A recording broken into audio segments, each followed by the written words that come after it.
On September 17th of last year, 22-year-old Tommy McClain was killed by Eureka police in front of his house in South Eureka. After McClain's death, a multi-agency law enforcement task force investigated and recommended no criminal charges for the officers involved in the shooting. Shortly after the announcement that no officers would face charges, Eureka Police Chief Andy Mills convened the Community Shooting Review Board to determine whether Eureka Police violated their own policy and to recommend future policy changes. This is what Chief Mills said to Channel 3 News when he announced the board in December.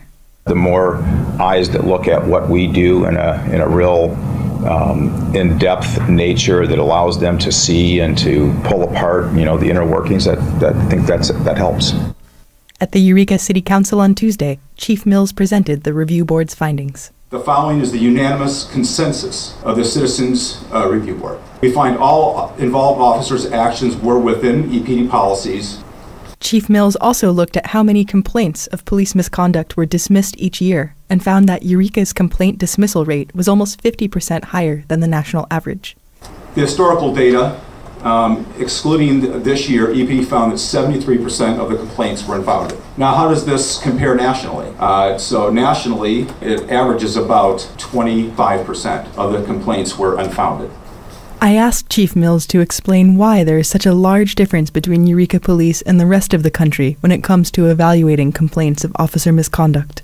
Ken, I think that it was just the investigations were done maybe a little bit differently than I would have. And so now my responsibility is to send investigations back that I don't think are complete and thorough.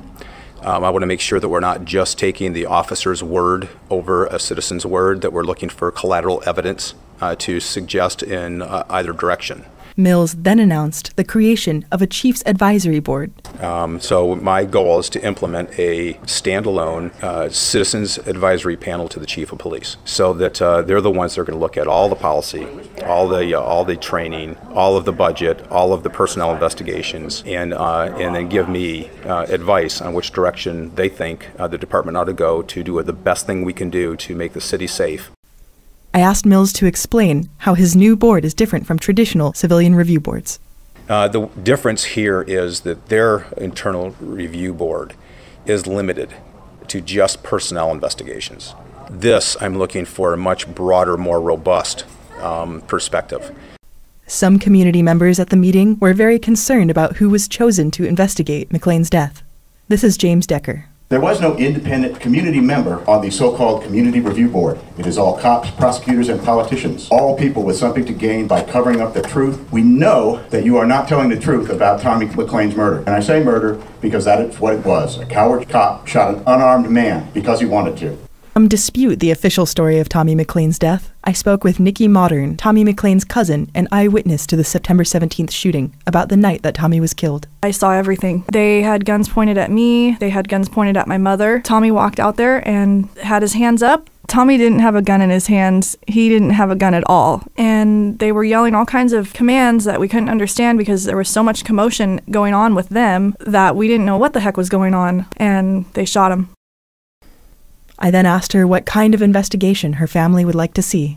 I think all officers should be held accountable until they can prove their innocence. I think that there should be drug testing after an incident like this happens. And I actually had said that they should make it a law and call it Tommy's Law. Today, McClain family attorney Dale Gallipo announced an upcoming federal lawsuit alleging wrongful death and civil rights violations. Gallipo was the attorney that won a $4.6 million judgment in the case of Martin Cotton, a young man who died in the Eureka jail after being beaten by Eureka police. In the wake of September 17th's deadly shooting, a family mourns their loved one, and the police department is forced to evaluate how their policies and training could change to prevent future deaths. Thank you to Channel 3 News for contributing reporting.